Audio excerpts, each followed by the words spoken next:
حج کو جانے والوں، اے عمرے کے سفر پہ جانے والوں، تم تیاری تو کر رہے ہو۔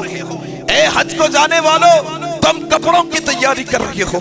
تم اپنے ساز و سامان کی تیاری کر رہے ہو، تم تیاری کر رہے ہو سفر میں سامان کی، سواری کی تیاری، کہاں رہنا ہے، کیسے رہنا ہے، کتنا کلومیٹر پر دور ہے، کہاں میری ہوٹل، کہاں میری بلڈنگ، کہاں سے کہاں فلائٹ، تم یہ تیاری کر رہے ہو۔ آؤ تمہارا بھائی یہ تمہیں دعوت دیتا ہے، یہ ساری تیاریوں کو چھوڑ کر سب سے اہم تیاری یہ کرو کہ اپنے عقیدوں کی اصلاح کرو۔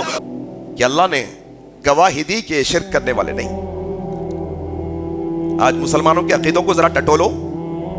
ذرا دیکھو کہ ابھی تک زندگی کے اندر 100 عمرے کر لیے کرنے والوں نے، ہاں بولتے ہم 50 عمرے کر لیے، ہم 100 عمرے کر لیے،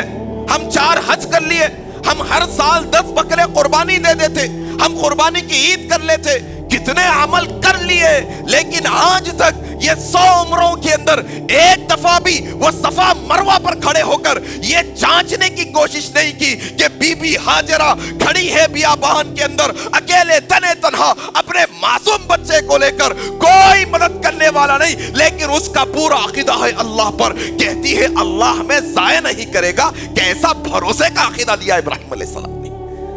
وہاں کھڑے ہو کر یہ عقیدہ اگر نہیں سیکھے، صفا مروہ کے ہزاروں چکر بیکار تمہارے واسطے۔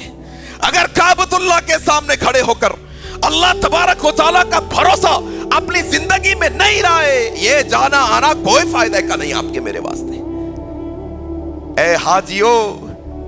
اے حج کو جانے والوں، اے عمرے کے سفر پہ جانے والوں، تم تیاری تو کر رہے ہو۔ اے حج کو جانے والوں، تم کپڑوں کی تیاری کر رہے ہو،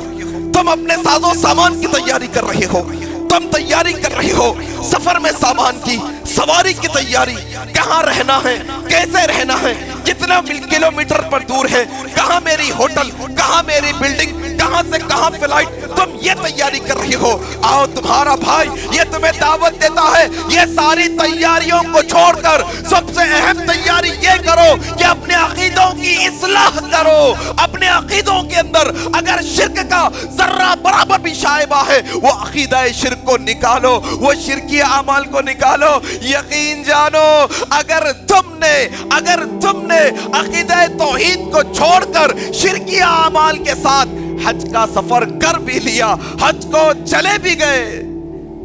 انہو من یشرک باللہ فقد حرم اللہ علیہ الجنہ،